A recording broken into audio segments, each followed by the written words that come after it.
Les doy nuevamente la bienvenida a este tiempo de estudio bíblico en el Evangelio de Juan. Estamos en el capítulo 13, en lo que hemos dado en llamar la Escuela de Cristo. Este tiempo especial que el Señor dedicó con sus discípulos al final de su ministerio, pocas horas antes de morir, cuando celebró la Pascua con sus discípulos en el aposento alto. Enseñanzas que adquieren un valor incalculable, puesto que son las últimas palabras de nuestro Señor a sus discípulos, a nosotros también, antes de partir al Padre. Y nosotros pues debemos de mirarlas con atención, intentando entender siempre el significado, todo lo que hay encerrado en cada uno de estos conceptos hermosos y ricos que encontramos en estas porciones. En esta ocasión, si les parece y me quieren acompañar, vamos al capítulo 13 del Evangelio de Juan y allí vamos a tener una breve lectura a partir del versículo 31 hasta el 35, bien que por el momento solo vamos a abordar con la ayuda del Señor los tres primeros, que dice así, Juan capítulo 13, versículo 31. Entonces, cuando hubo salido, se refiere a Judas, cuando hubo salido Judas, dijo Jesús: Ahora es glorificado el Hijo del Hombre, y Dios es glorificado en él. Si Dios es glorificado en él, Dios también le glorificará en sí mismo, y enseguida le glorificará. Hijitos, aún estaré con vosotros un poco, me buscaréis, pero como dije a los judíos, así os digo ahora a vosotros. A donde yo voy, vosotros no podéis ir. Un mandamiento nuevo os doy, que os améis unos a otros como yo os he amado, que también os améis unos a otros. En esto conocerán todos que sois mis discípulos, si tuviereis amor los unos con los otros.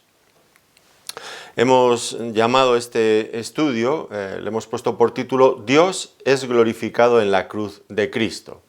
Y estos son los dos conceptos de los que vamos a estar tratando en esta ocasión.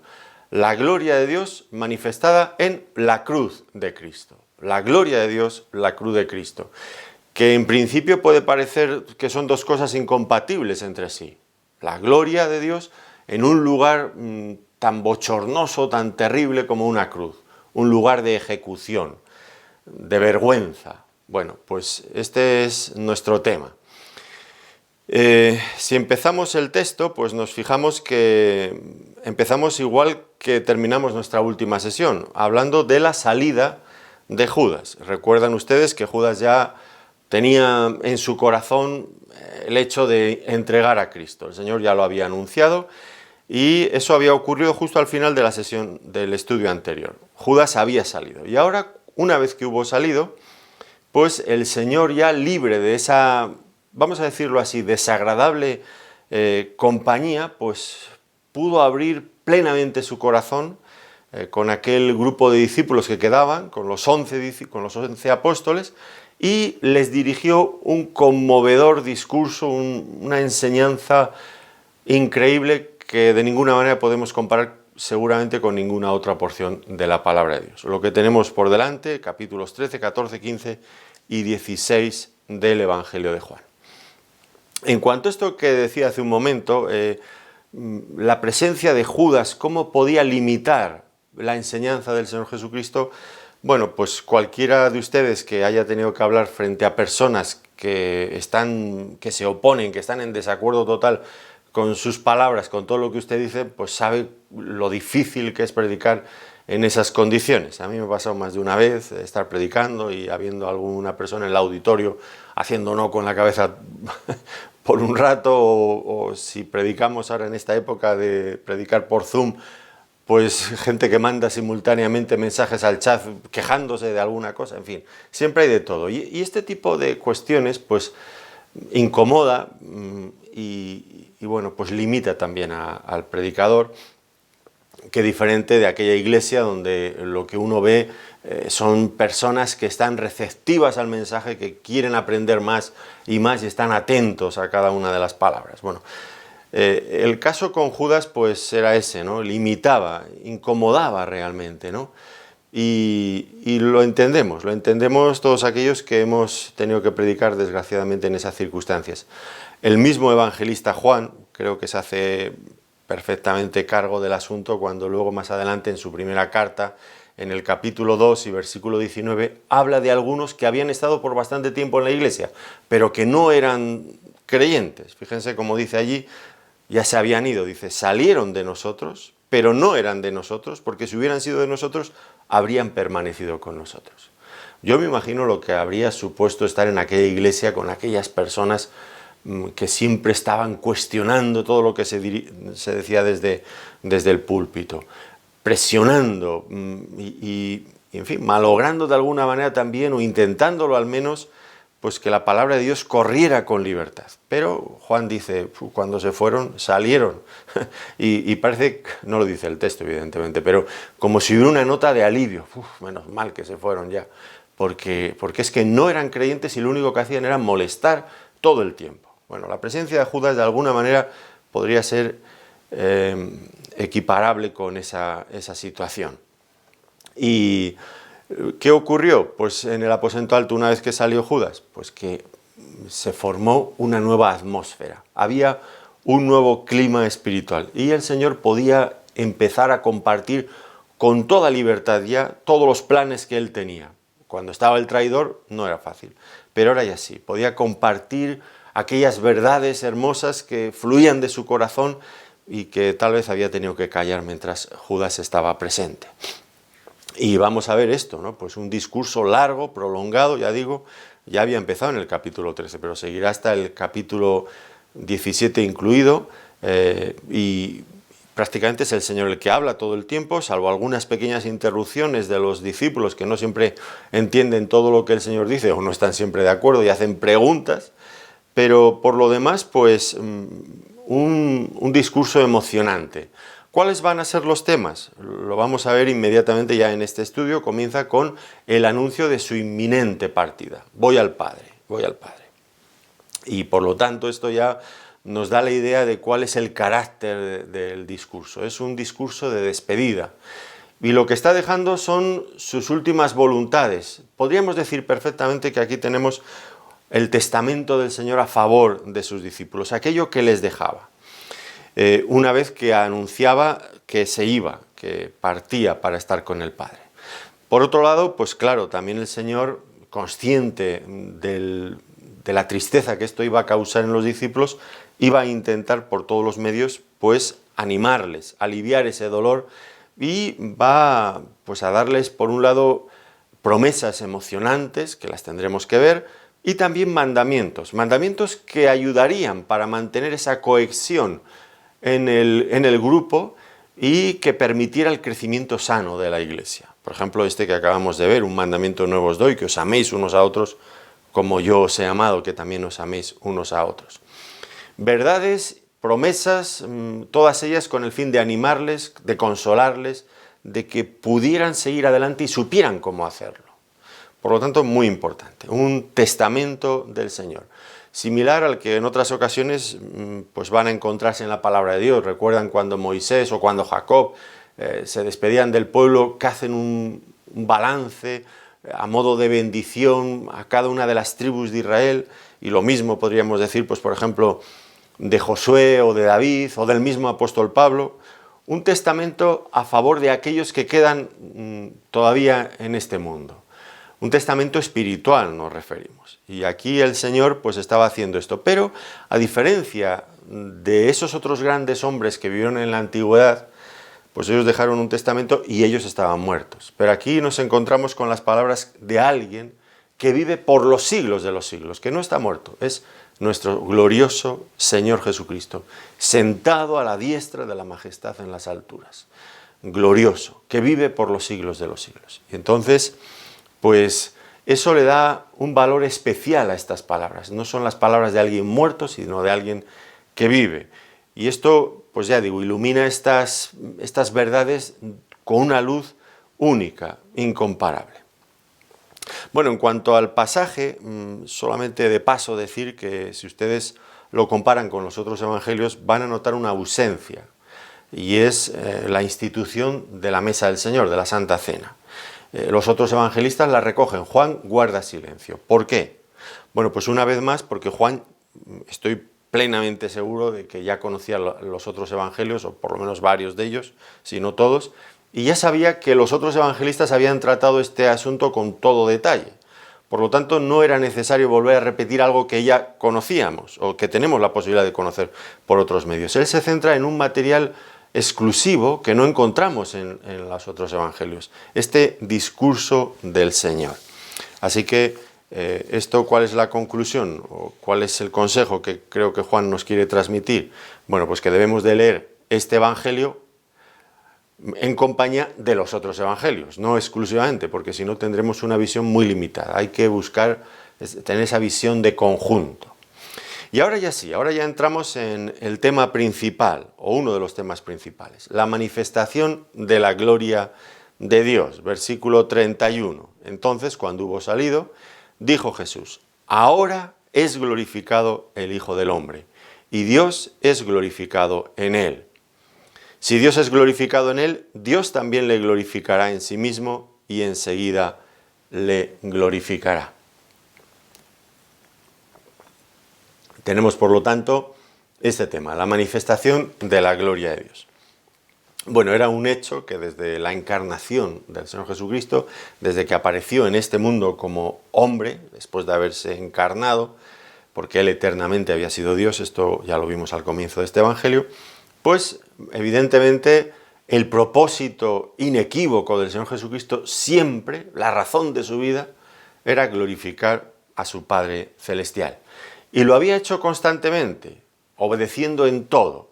Lo había demostrado en su enseñanza, lo había demostrado en sus obras, en sus milagros, en todo, en todo. Pero ahora, en este momento, iba a llegar a su clímax.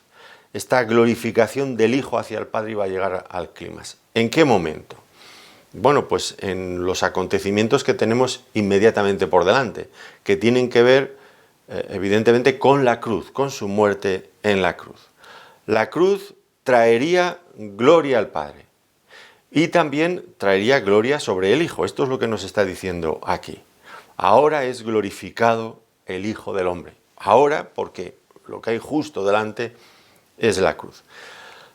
Claro, esto, asociar la cruz, como decía al principio de este estudio, la cruz, un lugar de vergüenza, de ejecución, de tortura, de dolor, asociarlo con la manifestación de la gloria de Dios, pues resulta realmente un pensamiento extraño. Pero en realidad es lo que está diciendo aquí en estos versículos, y lo está diciendo con toda claridad. Así que, lejos de que nosotros dudemos de que esto sea verdad, lo que debemos hacer pues es un esfuerzo por entender de qué modo, cuáles eran las razones por las que el Señor Jesucristo dijo que en la cruz el Hijo y el Padre eran glorificados. Y en este sentido, en esta cuestión tendremos que ir pensando poco a poco y analizando distintas cuestiones desde diferentes ángulos. La primera cuestión que creo que debemos de mencionar es desde una perspectiva realmente mala, triste, es la perspectiva diabólica. ¿Qué era lo que pretendía Satanás? Porque detrás de todo esto, evidentemente, estaba Satanás. Nos dice el versículo anterior que cuando Judas hubo tomado el bocado que el Señor le dio, luego salió y era ya de noche. Y él iba a entregar al Señor Jesucristo. Y nos ha dicho un par de versículos antes, en el 27, después del bocado, Satanás entró en él. Así que Judas, Satanás, estaban inmersos en esta tarea de llevar a Cristo a la cruz. ¿Cuáles eran? Ya no vamos a hablar de las intenciones de Judas, que de eso ya tratamos en un estudio anterior. Ahora pensemos en cuáles eran las intenciones de Satanás. Pues evidentemente lo que él quería era, pues en la cruz, llevarlo a la cruz para vencerle públicamente, darlo por vencido y terminado para siempre. El diablo, sin lugar a dudas, conoce bien la Biblia. Esto lo sabemos porque cuando tentó al Señor, cuando intentó tentar al Señor, pues citó en 3 ocasiones la Biblia, siempre en el libro de Deuteronomio. Y es precisamente allí, en Deuteronomio, donde hay un versículo que a veces leemos rápidamente, pero que el apóstol Pablo le llamó mucho la atención, fue importante para él. De hecho, lo recoge luego en una de sus epístolas en Gálatas, en el capítulo 3 y versículo 13. ¿A qué me refiero? Bueno, el versículo en cuestión está en Deuteronomio, capítulo 21, versículo 23, que dice: maldito todo aquel que es colgado en un madero. Maldito todo aquel que es colgado en un madero. Si Satanás conseguía llevar a Cristo a la cruz, es decir, que fuera colgado en un madero, quedaría bajo la misma maldición de Dios. Esto era, bueno, a mí me estremece hasta simplemente presentarlo aquí, en este momento, porque es tremendo, ¿no? Que el mismo Hijo de Dios fuera maldito en la cruz. Y esto era lo que él buscaba, Satanás buscaba. Y lo que quería, pues sin lugar a dudas, era buscar una ejecución por los romanos, porque los romanos lo habrían colgado en una cruz. Era el método que ellos usaban de ejecución, la cruz. Si lo hubieran ejecutado los judíos, la cosa habría sido diferente, porque ellos lo habrían matado por lapidación, a base de tirarle piedras. Pero eso no le interesaba a Satanás. Él quería una victoria pública, donde Cristo fuera desacreditado de una vez y para siempre. Y desde este punto de vista, no olvidemos, diabólico, pues él quería exponer a Cristo a la mayor vergüenza posible. ¿Y cuál era esa mayor vergüenza posible? Pues la misma maldición pública de Dios. Maldito todo el que es colgado en un madero. Si él conseguía esto, pues todas las pretensiones de Cristo de ser el Hijo de Dios quedarían anuladas. Y de hecho allí estaban aquellos seguidores del diablo al pie de la cruz gritando: ¡ah! Él dijo que era el Hijo de Dios. Pues si es el Hijo de Dios, descienda ahora de la cruz y creeremos en él. Mira, otro salvo, sálvese a sí mismo. Si es Hijo de Dios, vendrá Dios a salvarle. Y burlándose. Pero noten bien el énfasis ese en esta cuestión. Si es el Hijo de Dios. Si Dios lo quiere. Esto lo repetían una y otra vez. Lean los relatos de la crucifixión donde aparece con mucha claridad. Eso era lo que el diablo quería. Desprestigiar por completo a Cristo como el Hijo de Dios. Si eso lo conseguía, pues también quedarían fuera esas pretensiones del Señor de ser el Salvador del mundo. No podría salvar a sí mismo, como también le decían en la cruz. A otro salvo, a sí mismo no se puede salvar. Quedaría desacreditado. Esta era la táctica satánica, la perspectiva del diablo frente a todo esto que estaba ocurriendo. Y podríamos decir que en cierto sentido pues tuvo algún éxito, al menos temporal. Pensemos, por ejemplo, en el apóstol Pablo. Él, el que antes fue Saulo de Tarso, perseguidor de la iglesia en su primera etapa. Él precisamente, cuando menciona eso en Gálatas, en el capítulo 3, versículo 13 que he mencionado, Cristo llevó nuestra maldición, dice allí, al ser colgado en un madero. Pablo lo recoge allí, pero eso había sido algo que había hecho mucha mella en su corazón, en su mente. Cuando se enfrentó con el cristianismo, porque perseguía a los cristianos y tenía que escuchar sus sermones y todo aquello, pues un argumento que en su mente le dejaba afianzado en esta labor de perseguir al cristianismo y a Cristo, pues era este, ¿no? ¿Cómo puede ser el Hijo de Dios alguien que ha sido maldito por Dios al ser colgado en un madero? Eso lo dice la Escritura. Es imposible que cuente con la bendición de Dios. Y entonces él creía que era un blasfemo y perseguía a la iglesia y perseguía a todo aquel que confesara a Cristo como el Hijo de Dios. Bueno, todo eso fue así hasta que un día, persiguiendo a la iglesia, se encontró en el camino a Damasco con el mismo Señor. Y él dijo: Señor, ¿quién eres? Y él esperaba que le contestara esa voz divina desde el cielo: yo soy Jehová de los ejércitos. Y en lugar de eso lo que escuchó fue: yo soy Jesús a quien tú persigues. Así que Dios mismo desde el cielo, el Señor Jesucristo, en su gloria, le estaba hablando. Y esto pues acabó con la oposición definitivamente de Pablo. Pero por el momento esa sutileza del argumento de Satanás estaba teniendo su efecto. Pero ya digo, por muy poco tiempo, por muy poco tiempo. Por eso tal vez, desde esta perspectiva, pues entendemos estas palabras del Señor Jesucristo que encontramos en Lucas capítulo 22 y versículo 53, que se corresponden con el momento cuando Judas, con una turba de gente, llegan para arrestar a Jesús. Y el Señor que les dice: ahora es vuestra hora y la hora de la potestad de las tinieblas. Era el momento cuando la potestad de las tinieblas, aparentemente, vamos a hablar así, se salían con la suya y humillaban al Hijo de Dios llevándolo a una cruz. Entonces, pues en vista de todo esto, pues tal vez nos sorprenda aún más que Jesús diga precisamente en este momento: ahora es glorificado el Hijo del Hombre, y Dios es también glorificado. ¿Cómo puede ser que el resultado de todos estos planes diabólicos fuera que Cristo, que el Hijo de Dios, fuera glorificado y que el Padre fuera glorificado? ¿Cuál es la lógica de este argumento? Porque aparentemente tal vez pensaríamos todo lo contrario. Pues la lógica es la siguiente. En primer lugar, que Satanás estaba completamente equivocado, como siempre, en este tipo de cosas. Completamente equivocado. El Hijo de Dios, el Señor Jesucristo, había entrado en este mundo con una finalidad bien precisa, que era ir a morir a la cruz. Y no lo evitó, sino que se entregó. Él sabía perfectamente las intenciones de Judas, las intenciones de los judíos, las intenciones del mismo Satanás. Pero, aun sabiéndolas y pudiendo hacer algo para evitarlas, para que esos planes quedaran frustrados, él no hace nada. Simplemente se presta a ello. ¿Por qué? Bueno, por esto. Porque era precisamente a eso a lo que había venido el Señor Jesucristo. A entregar su vida en rescate por muchos, en obediencia a su Padre, para de ese modo glorificar a su Padre Celestial. Por eso no hizo nada para impedirlo, porque sabía que la cruz, en realidad, iba a ser la mayor manifestación posible de la gloria de Dios en este mundo. Nunca este mundo ha visto una expresión igual de la gloria de Dios, ni la verá, ni este mundo ni el universo entero.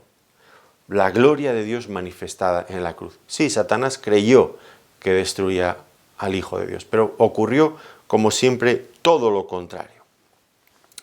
Así que, pues, como cuando Judas salió, pues era ya inminente la entrega y el arresto y la crucifixión del Señor, es por eso que el Señor dijo: ahora es glorificado el Hijo del Hombre y Dios es glorificado en él.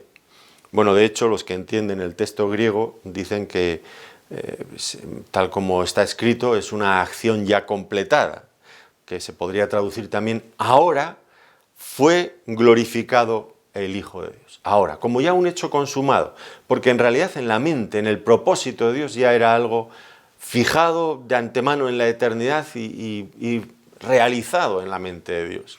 Ya era algo consumado. Por lo tanto, no era algo que el diablo había tramado y se había salido con la suya, sino que el diablo simplemente con su maldad estaba promoviendo los planes eternos de Dios, porque Dios es soberano, Él tiene la última palabra y nada puede acontecer en este mundo sin que el Señor lo permita y lo controle. Ahora, ¿cómo puede ser la cruz la manifestación de la gloria de Dios? Esta es la pregunta que finalmente tendremos que contestar, pero antes creo que deberíamos hacer algunas aclaraciones previas sobre esto. La primera de ellas es que cuando hablamos de la cruz de Cristo, no nos referimos única y exclusivamente a la muerte del Señor. También debe estar incluido, pues, la resurrección, la ascensión, la glorificación, la segunda venida en gloria del Señor Jesucristo. A esto es a lo que nos referimos como la obra de la cruz. La obra de la cruz, que ya digo, incluye mucho más que la cruz. Y esto, pues, es algo que una y otra vez, cuando estemos hablando de la obra de la cruz, hay que pensar siempre en todo lo que abarca esa obra. Porque si solamente pensamos en la muerte, pues eso no es realmente la obra de la cruz. La obra de la cruz sin la resurrección, sin la ascensión, sin la glorificación, no es una obra completa. En segundo lugar, pues tenemos que aclarar qué significan estos términos, gloria o glorificación, que aparecen una y otra vez en estos versículos. Porque si no definimos de antemano los términos y los definimos bien, pues tampoco entenderemos a lo que nos estamos refiriendo, a lo que el Señor se estaba refiriendo. Entonces, por lo tanto, ¿a qué nos referimos cuando hablamos de la gloria de Dios? Y por resumirlo, podríamos decir que es la manifestación externa de la naturaleza de Dios. Cuando Dios nos comunica lo que Él es, sus atributos divinos, y nosotros, como seres humanos, podemos conocerlos, contemplarlos entenderlos. Para justificar esta afirmación que acabo de hacer, pues sería muy bueno ir al libro de Éxodo, cuando Moisés le pide a Dios en el capítulo 33, versículo 18, le dice allí Moisés al Señor: te ruego que me muestres tu gloria. Aquí ya tenemos una petición clarísima, directamente relacionada con lo que estamos estudiando. Te ruego que me muestres tu gloria. Y entonces, ¿qué es lo que vio Moisés? Eso lo tendríamos que ver en el resto del capítulo y también en el 34. ¿Qué es lo que vio Moisés? Bueno, realmente Moisés no vio a Dios en todo el esplendor de su majestad. Todo lo contrario. De hecho, pues Moisés sería escondido en la hendidura de una roca y no vería más que la espalda, un poco de la espalda de Dios, que es una forma de hablar en términos humanos, bien que estamos hablando de Dios, que es espíritu, pero Dios se rebaja a utilizar un lenguaje humano para que nosotros lo podamos entender. Por lo tanto, no vio a Dios en toda su gloria y toda su majestad. ¿Qué es lo que él vio?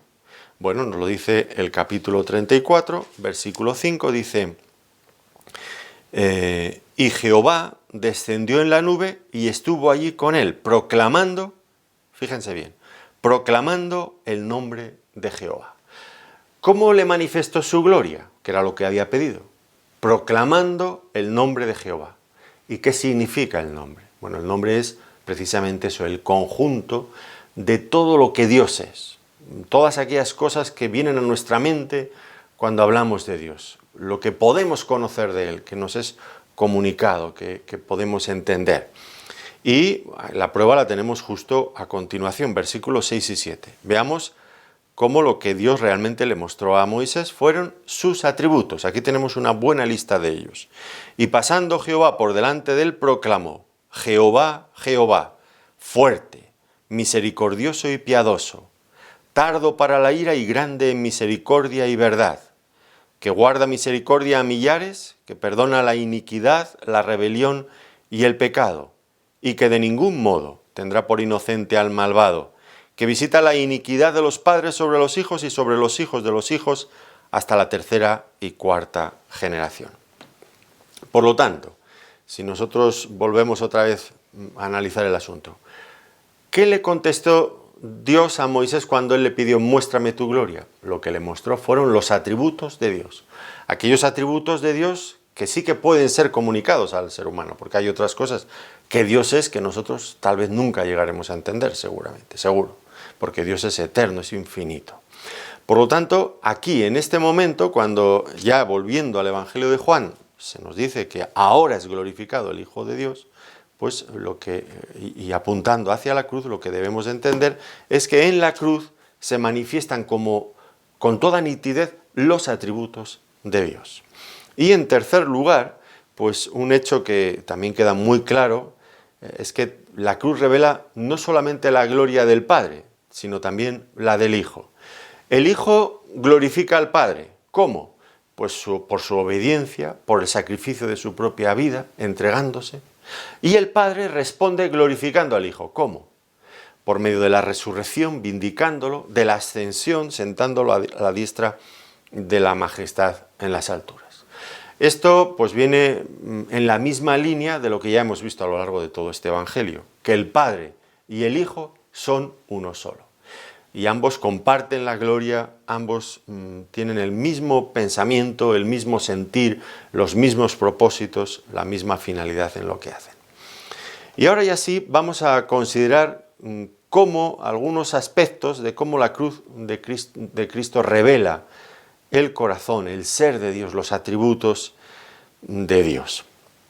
En principio, vamos a ver que allí en la cruz, pues se muestra de una manera inequívoca y asombrosa el amor de Dios. Pensemos un poco en los hechos que rodean la cruz. Hemos hablado de la traición de Judas. Y el Señor la conocía. Recuerden lo que pasó en los episodios anteriores.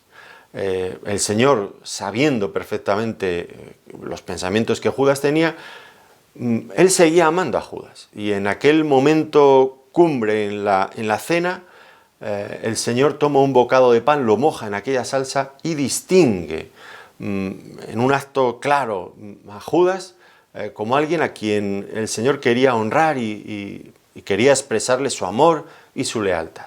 Por lo tanto, en aquel momento, en la cena, lo que vimos fue esa manifestación del amor de Dios hacia hombres como Judas que odian a Dios, que rechazan a Dios, que si pudieran lo crucificarían, que de hecho fue lo que ocurrió.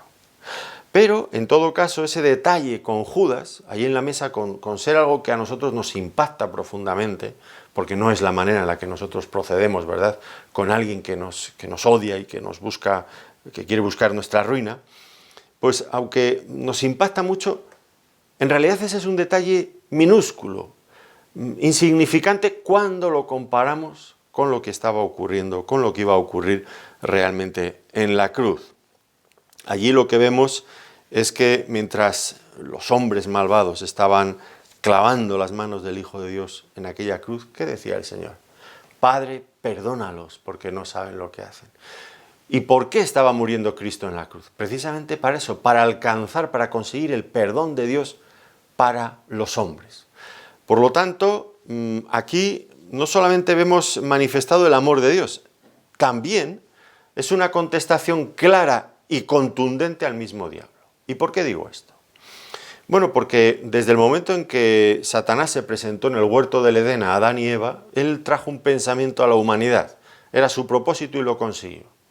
Quería hacer creer a la humanidad entera que Dios no solamente no nos ama, sino que va a hacer todo lo posible por quitarnos, por robarnos la felicidad. Dios es un estorbo, es la idea que Satanás ha introducido en la mente del hombre. Dios es un estorbo para que el hombre se pueda realizar plenamente y pueda disfrutar de la vida y de la felicidad. Dios es un estorbo, es un inconveniente. Hay que apartar a Dios para progresar, para vivir vidas plenas. Y si ustedes creen que este no es el pensamiento de Satanás que ha traído a la humanidad, solamente echen un vistazo a su alrededor. Y se van a encontrar una y otra vez, cuando intenten hablar de estas cosas a las personas, que eso sigue siendo lo que hay en el fondo del corazón humano. Yo no quiero a Dios, Dios es un estorbo en mi vida. Dios me va a limitar, Dios me va a crear, no me va a dar, me va a impedir disfrutar realmente de la vida entera. Y digo que la cruz es una contestación contundente, incontestable de parte de Dios a los hombres en cuanto a esta actitud y estos pensamientos diabólicos. ¿Qué podría decir Satanás cuando ahora Dios presenta a su Hijo entregado en una cruz? ¿Podrá decir Satanás que Dios no ama a los hombres? Pero ¿cómo va a decir eso? Si les está demostrando que los ama muriendo a favor de ellos. ¿Cómo va a decir que Dios no busca la felicidad de los hombres cuando ha entregado a su Hijo al sacrificio de la cruz, a la muerte, para que por su sufrimiento y por su muerte nosotros tengamos vida y felicidad y bendición? ¿Cómo va el diablo a poder tener argumentos ya para cuestionar el carácter y la voluntad de Dios? Ya no puede hacerlo, porque la cruz cierra definitivamente su boca. Por lo tanto, el nombre de Dios es restaurado, es vindicado, y Satanás es acallado para toda la eternidad. El nombre de Dios es glorificado. Esto por un lado. Hemos hablado del amor de Dios, pero podríamos pensar igualmente en su compasión por el ser humano, cómo Dios se apiada de los hombres pecadores perdidos y está esclavizados por el pecado y está dispuesto precisamente a comprar su redención al altísimo precio de la vida de su propio Hijo. Por lo tanto, atributos que vemos en la cruz: el amor de Dios, la compasión de Dios, su poder también, porque en la cruz vence definitivamente a Satanás, ya no solamente desde una perspectiva de argumentos intelectuales, no, también en la práctica. Aquellas almas que habíamos quedado esclavizadas, toda la humanidad, esclavizados por causa de nuestros pecados, esclavizados bajo el poder de Satanás, ahora somos librados de la potestad de las tinieblas y si creemos en Cristo, si nos arrepentimos de nuestros pecados, somos trasladados al reino de su amado Hijo. ¿Y quién puede hacer eso? Pues Cristo. ¿Y dónde está esa manifestación extraordinaria de poder? En la cruz. Dios muestra en la cruz también la sabiduría divina, que es otro de los atributos de Dios. ¿Y cómo la muestra? Pues haciendo algo que a mí me parecería imposible de antemano. Diría, esto no se puede hacer. ¿Qué cosa? Bueno, Dios había dicho en la antigüedad que un juez nunca podría justificar a un impío ni condenar a un justo. Eso sería algo que Dios aborrecía. Y ahora, cuando uno lee, por ejemplo, en la Epístola a los Romanos, dice que Dios justifica al impío. Y esta expresión, que uno la puede leer tan rápido, Dios justifica al impío. Eso diríamos nosotros, eso es injusto. Si nosotros escuchamos en las noticias que un juez ha declarado inocente a alguien que evidentemente era culpable, en fin, algo por dentro se nos remueve y decimos, esto no puede ser, no puede ser. Es injusto. Y ahora Dios dice, Dios justifica al impío. Pues entonces eso convertiría a Dios en injusto, pero no. ¿Por qué? Porque Dios ha trazado un plan sabio en el que puede hacer precisamente eso sin que atente contra su justicia y su santidad. Dios justifica al impío. ¿Cómo? Por medio de la cruz. Porque en la cruz los pecados del impío, por ejemplo los míos, que ya me arrepentí de mis pecados hace ya muchos años y confesé a Cristo como mi Señor, pues en la cruz mis pecados fueron clavados. Y allí en la cruz Dios condena, vamos a decirlo así, a su propio Hijo para que yo que soy el impío, sea liberado. Y al ser liberado, Dios no comete ninguna injusticia. ¿Por qué? Porque todo lo que yo debía ha quedado pagado, ha quedado saldado en la cruz. La santidad de Dios que yo había quebrantado y roto y desobedecido una y mil veces, Cristo pagó esa desobediencia por mí, de tal manera que yo quedaba libre. Él queda en la cruz, yo quedo libre. Y este es un plan divino, increíble, increíble. Oh, profundidad de la sabiduría, y bueno, termina exclamando Pablo al final del capítulo 11 de Romanos, creo recordar. Asombrado por la sabiduría de Dios. Y en ningún sitio vemos algo así como en la cruz. Vemos también la fidelidad de Dios. ¿Por qué? Porque Dios cumplía todas las promesas que venía haciendo desde el Antiguo Testamento. Todas las promesas. Empezando por Génesis, la simiente de la mujer que pisaría a la serpiente en la cabeza, hasta las promesas hechas a Abraham, al rey David, por todos los profetas, Dios las cumple en la cruz. La cruz es el eje central de todo lo que Dios ha venido diciendo. Y Dios cumple, es fiel. Por lo tanto, tenemos aquí infinidad, estos y muchos más atributos de Dios que se manifestarían en la cruz. Esto simplemente es un botón de muestra para que pues, nos demos cuenta de cómo la cruz realmente manifiesta la gloria de Dios. En ninguna otra parte vamos a ver el amor de Dios como en la cruz, o el poder de Dios, o la sabiduría de Dios, o la fidelidad de Dios, en ninguna otra parte. Y entonces, pues los discípulos que estaban escuchando al Señor estas palabras, bueno, en principio, claro está, pues a ellos les sorprendían tanto o más incluso que a nosotros. Ahora el Hijo del Hombre va a ser glorificado, pensando en una cruz. Bueno, ellos que solamente tenían en su mente la cuestión política, un Mesías político que va a venir a manifestarse y a reinar aquí en Jerusalén. Pues esto, cuando ya por fin ocurriera, chocaran frontalmente de una forma muy abrupta los pensamientos de los discípulos con la realidad, sería desastroso. Ellos que esperaban a Cristo entronizado, sentado en un trono en Jerusalén, y que lo que se encuentran, lo que van a ver, es un Cristo crucificado, pues ambas cosas chocarían. Y entonces ellos necesitaban, sin lugar a dudas, pues recordar perfectamente estas palabras del Señor, dichas de antemano. Ellos tendrían que pensar en cómo la cruz de Cristo manifestaba la gloria de Dios, y acabarían entendiéndolo. Acabarían entendiéndolo no sin atravesar por diferentes dificultades. La primera de ellas, pues esa, ¿no? Que la cruz en sí misma era desoladora. Pero la sucesión de acontecimientos que vendrían inmediatamente después, la resurrección, la ascensión, la glorificación, el descenso del Espíritu Santo, especialmente el descenso del Espíritu Santo que iluminaría sus mentes, permitiéndoles entender ya finalmente todo eso, pues daría una perspectiva diferente a la cruz. Ellos sí que entenderían al final cómo la cruz glorifica a Cristo. Pero por el momento lo que tendrían que hacer era recordar bien Dejar que esas palabras les penetraran bien adentro, como el Señor les dijo en alguna ocasión, para que no las olvidaran en los momentos más críticos, cuando vieran a su amado Salvador y Maestro crucificado en aquella vergonzosa cruz. Y continúa nuestro texto diciendo: Dios es glorificado en el Hijo. Bueno, la cruz nos muestra tanto el corazón del Hijo como el corazón del Padre. Ambos están involucrados por igual en la obra de la redención del hombre.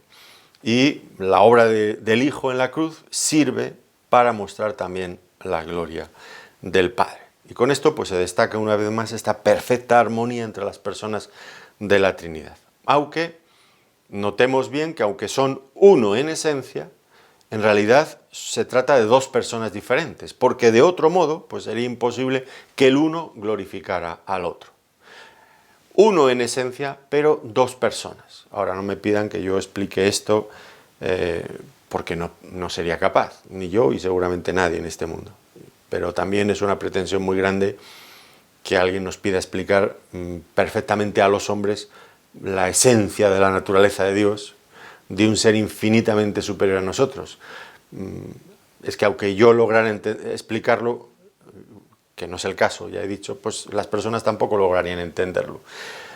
Tenemos pinceladas de la revelación que Dios nos quiere dar, y eso es lo que necesitamos. Dios es uno en esencia, es un solo Dios, pero es verdad que hay varias personas que se glorifican la una a la otra.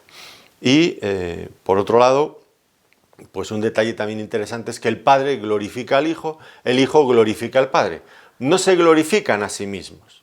Y esto lo que nos da a entender es que en esencia el deseo de cada una de las personas de la Trinidad es glorificar al otro.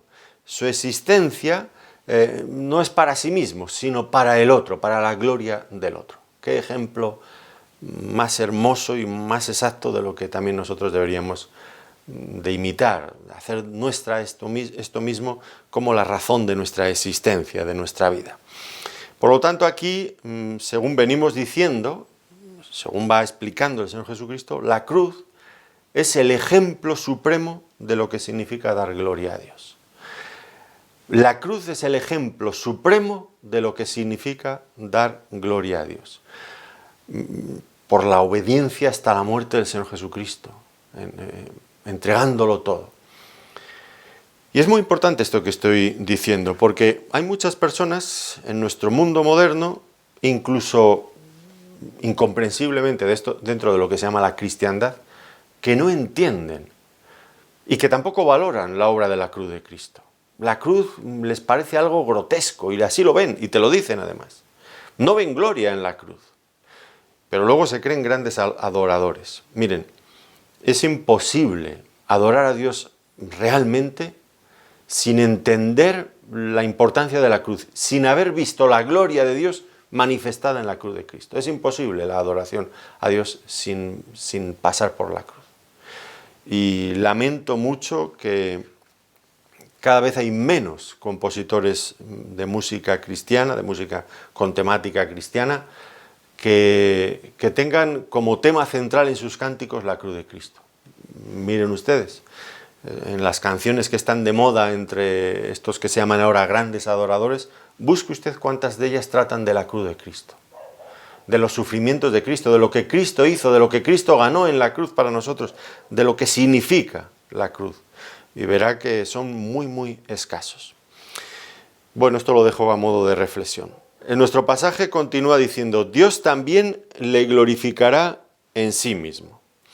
Y si hace un momento veíamos que el Hijo glorificaba al Padre, ahora lo que vemos es que el Padre se dispone a manifestar también su gloria en el Hijo. ¿Y cómo lo haría?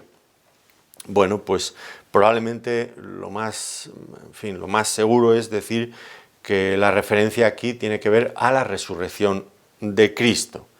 Este sería el medio por el que el Padre vindicaría al Hijo. Es verdad, los hombres despreciarían al Hijo de Dios, lo crucificarían, pero el Padre lo vindicaría, lo glorificaría por medio de la resurrección, invalidando el decreto de los hombres. Ellos han dicho: tú eres un blasfemo, pero Dios responde desde el cielo diciendo: este es auténticamente mi Hijo.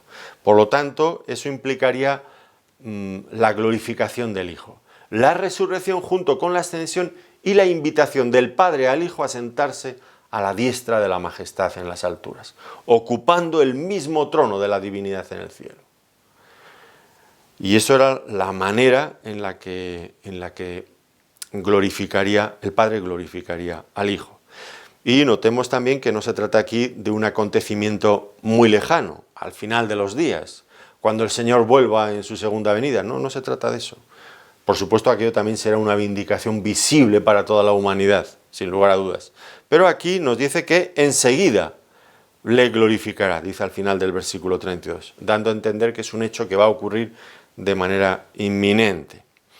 Y esta glorificación de la que estamos hablando creo que fue a lo que el apóstol Pablo se refirió en varias ocasiones, porque a Pablo le encantaba evidentemente este tema. Miren, por ejemplo, en Efesios, en el capítulo 1, versículos 20 al 23, Efesios capítulo 1, versículos 20 al 23, que son pasajes extraordinarios, dice, la cual operó en Cristo resucitándole de los muertos y sentándole a su diestra en los lugares celestiales, sobre todo principado y autoridad y poder y señorío y sobre todo nombre que se nombra, no solo en este siglo, sino también en el venidero, y sometió todas las cosas bajo sus pies, y lo dio por cabeza sobre todas las cosas a la Iglesia, la cual es su cuerpo, la plenitud de aquel que todo lo llena en todo. Y un poquito más adelante en Filipenses, otro pasaje también igualmente glorioso, bien conocido por todos, supongo, Filipenses capítulo 2, versículos 9 al 11. Por lo cual Dios también le exaltó hasta lo sumo y le dio un nombre que es sobre todo nombre, para que en el nombre de Jesús se doble toda rodilla de los que están en los cielos y en la tierra y debajo de la tierra, y toda lengua confiese que Jesucristo es el Señor, para gloria de Dios Padre. Por lo tanto, acabamos de leer, Dios también le glorificará en sí mismo. Y ya lo creo que le glorificó. ¿Cómo? Pues lo acabamos de leer en estos pasajes, glorificándole por medio de la ascensión a la misma diestra de la majestad en las alturas. Un hecho inigualable que no se volverá a repetir. Solamente el Señor Jesucristo es digno de ocupar esa posición de honor y de gloria sobre todo nombre, sobre toda potestad, sobre cualquier poder que se pueda nombrar en este siglo o en el venidero. Y por último, regresando a nuestro pasaje en Juan, pues tenemos en el versículo 33 el anuncio de la partida del Señor. Hijitos, aún estaré con vosotros un poco. Me buscaréis, pero como dije a los judíos, así os digo ahora a vosotros. A donde yo voy, vosotros no podéis venir. Bueno, este momento en el que el Señor se encontraba era un momento agridulce. Por un lado, pues por supuesto le alegraba infinitamente la posibilidad de poder glorificar a su Padre por medio de la cruz. Esto le producía felicidad y alegría, como ninguna otra cosa en esta vida. Pero al mismo tiempo había una nota dolorosa, porque el sufrimiento de la cruz era una agonía indescriptible, y él la conocía, él sabía a lo que se enfrentaba. Y él, bueno, ya hemos visto escenificaciones antes en el huerto de Getsemaní, le hemos visto en la cruz, Dios mío, ¿por qué me has desamparado? Ese dolor intenso, como ningún ser humano ha pasado nunca en la vida ni lo pasará. Y eso, pues desde luego, le traía dolor. Pero había otro motivo más de tristeza para el Señor en este momento, que acabamos de leer. Y es que se tenía que despedir temporalmente de los discípulos. Y es este momento en el que lo hace un momento especialmente emocionante para el Señor. Veamos cómo se despide, los términos que él utiliza. Comienza diciendo hijitos, que es un diminutivo, suponemos que intentando mostrarles con ello pues el profundo afecto y el cariño que les tenía en lo profundo de su corazón. Hijitos. Y digamos que su amor se enternecía por el dolor de la despedida, tener que decir adiós. Es un padre que habla a sus hijos a los que en un momento va a dejar huérfanos, porque se va, porque va a morir. Y debemos pues interpretar todo esto, ¿no? Pues de esta manera, una despedida. Y lo que les dice a continuación, pues ya hemos dicho antes, como un testamento a favor de todos ellos, como su legado para ellos. Ahora, dicho sea de paso, es interesante el término hijitos, que solamente aparece esta única vez en los evangelios, en los 4 evangelios solamente lo encontramos aquí, y en el resto del Nuevo Testamento solo aparece en la primera epístola de Juan, y allí lo usa 7 veces, lo que pues ha dado a entender a muchos estudiosos que tanto el Evangelio como las cartas, la primera carta de Juan, pues tienen una autoría común, son todas salidas de la pluma de Juan, del apóstol Juan. Ahora, veamos esta ternura con la que el Señor, esta ternura paternal con la que se dirige a sus discípulos. Hijitos, aún estaré con vosotros un poco. ¿Qué quiere decir esto? Bueno, que los hechos se iban consumando rápidamente. Lo que hacía un momento, unos minutos había anunciado, uno de vosotros me va a traicionar, eso se estaba cuajando a una velocidad vertiginosa y va a tener lugar ya inmediatamente. Por eso ahora el Señor les dice, queda muy poco tiempo y estaré un poco con vosotros. Porque en realidad lo que ocurrió después de que el Señor fuera arrestado, cosa que encontramos en el capítulo 18, pues vienen los hechos seguidos uno detrás de otro. El arresto, el juicio, la sentencia, la crucifixión, todo va seguido. ¿Y los discípulos dónde están? Asustados, han huido, no están con el Señor. Es verdad que después de su resurrección hubo un periodo de 40 días antes de su ascensión en los que el Señor se apareció una y otra vez a sus discípulos y estuvo con ellos. Pero fue muy breve. Y después de eso, de esos 40 días, pues ya el Señor ascendería al cielo y sería separado de ellos hasta su segunda venida. Por lo tanto, pues se cumpliría esto que está diciéndoles aquí. Me buscaréis, pero como dije a los judíos, así os digo ahora a vosotros. A donde yo voy, vosotros no podéis ir. Y después de la ascensión del Señor, pues ellos desearían volver a estar con el Señor como habían estado esos 3 últimos años. Estar con el Señor de esa forma visible, de esa forma física, juntamente, en la compañía con Él. Pero eso tendrían que aceptar que se había terminado ya, se había terminado definitivamente. ¿Cómo se sentirían ellos? Pues evidentemente le echarían muchísimo de menos. Y es por eso que dice aquí, me buscaréis. Me buscaréis, que es una forma de expresar ese anhelo insatisfecho, me buscaréis, deseando volver a lo mismo, a que yo esté con vosotros en la tierra como lo he estado estos años. Me buscaréis en ese sentido, pero no será posible ya. Será triste. Ahora, estas palabras que dice aquí el Señor, me buscaréis, pero como dije a los judíos, así os digo ahora a vosotros, a donde yo voy, vosotros no podéis ir, pues se las dijo también a los judíos. Y esto pues nos lleva a preguntarnos, ¿a dónde iba Jesús que ni los judíos ni los propios discípulos podían acompañarle? Bueno, la respuesta sería que él volvía al Padre, como ya les dijo a los judíos en el capítulo 7, versículo 33, o como ya también ha dicho aquí en el capítulo 13, versículo 3, sabiendo Jesús que el Padre le había dado todas las cosas en las manos y que había salido de Dios, y a Dios iba. ¿A dónde iba? Bueno, iba a Dios, iba al Padre, era su regreso al Padre, lo que como ya hemos mencionado, pues implicaba su muerte, su resurrección y también su ascensión. Y en ese camino nadie le podría seguir, era un camino que él debería de andar solo, porque en ese camino lo que se estaba fraguando, lo que se estaba consiguiendo era nada más y nada menos que la salvación de la humanidad. Esa salvación potencialmente disponible para todos los seres humanos. Era allí donde se estaba logrando. Y esa salvación sería conseguida única y exclusivamente por el Señor Jesucristo, sin la ayuda de nadie más, nadie más. Y aquí, por favor, excluyan ustedes a cualquier ser humano por muchas cosas buenas que hayan hecho en esta vida. Todos somos pecadores, todos hemos sido descalificados, todos necesitamos un Salvador. como incluso recuerdo ahora la propia Virgen María decía, gracias porque, refiriéndose a Dios como su Salvador, ella misma aceptaba esto. Todos necesitamos un Salvador y solamente uno puede ser nuestro Salvador, y en virtud de la obra realizada en la cruz. Por lo tanto, ese camino muy doloroso, dolorosísimo en extremo, solo lo podría transitar el Señor Jesucristo, en soledad, sin nadie a su lado. A donde yo voy, vosotros ahora no me podéis acompañar. Pero hay una gran diferencia, y esto debemos de subrayarlo, porque el Señor lo va a hacer inmediatamente.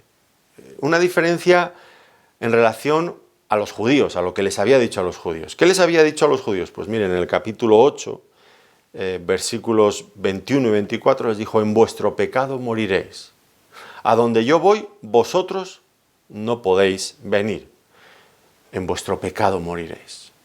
A donde yo voy, vosotros no podéis venir. Pero, por contraste, y un contraste bien marcado, bien fuerte, en el capítulo 14 de Juan, ahora cuando empecemos a leer, vamos a ver, versículo 2, dice el Señor, en la casa de mi Padre muchas moradas hay. Si así no fuera, yo os lo hubiera dicho. Voy, pues, a preparar lugar para vosotros. Y si fuera y os prepararé lugar, vendré otra vez y os tomaré a mí mismo, para que donde yo estoy, vosotros también estéis. Noten la diferencia. A los judíos incrédulos les dice, en vuestros pecados moriréis. A donde yo voy, vosotros no podréis venir. Pero a los discípulos les dice, voy a preparar lugar para vosotros en la casa de mi Padre. Y vendré nuevamente para llevaros conmigo, para que donde yo estoy, vosotros también estéis. Hay una diferencia abismal. Por lo tanto, tal vez nosotros, en este momento de nuestra historia, pues también echemos de menos esa presencia física, esa compañía, esa cercanía del Señor Jesucristo en este momento con nosotros. Pues sí, seguramente nos gustaría. Aunque como nunca la hemos experimentado en ese sentido, pues tal vez la echemos en falta menos que aquellos apóstoles que sí que la habían experimentado durante 3 años. En todo caso, tenemos esta esperanza segura. Estaremos con el Señor. Él va a venir a buscarnos para llevarnos a la casa del Padre. Mientras tanto, ¿qué está haciendo? Está preparando lugar para nosotros en el cielo. Así que, pues tenemos, por lo tanto, este anuncio del Señor de su partida, que atravesaría necesariamente por la cruz. Y en la cruz nos hemos detenido para ver la gloria de Dios, del Padre y del Hijo. Me atrevo a decir con toda seguridad, será el tema de meditación, será el tema por el que adoremos a Dios durante toda la eternidad, la cruz de Cristo. Así que, pues a algunos tal vez les parezca insignificante o incluso hasta aburrido hablar de estas cosas. Qué grosería más gorda, ¿no? Más triste. Porque, insisto, la cruz será el tema de adoración y de conversación por toda la eternidad. Alguien dice, oiga, dirá, usted está exagerando un poco. Bueno, miren ustedes el libro de Apocalipsis, esa ventana que se nos abre para mirar la eternidad. ¿Y qué cantan allí los ángeles y los seres vivientes y los ancianos?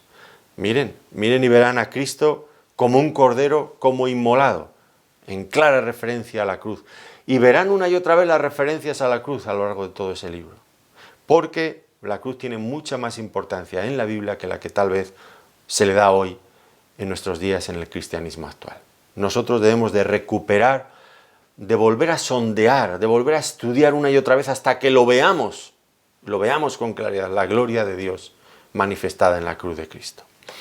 Pues dejo con ustedes estos pensamientos en los que tendremos que seguir trabajando y nutriendo nuestros corazones y nuestros espíritus para que realmente nuestra adoración a Dios sea una adoración consistente, una adoración adecuada, la cruz de Cristo. Lo dejamos aquí. Les agradezco que nos hayan querido acompañar en este tiempo de estudio bíblico. Que el Señor les bendiga muy ricamente. Muchas gracias por su atención.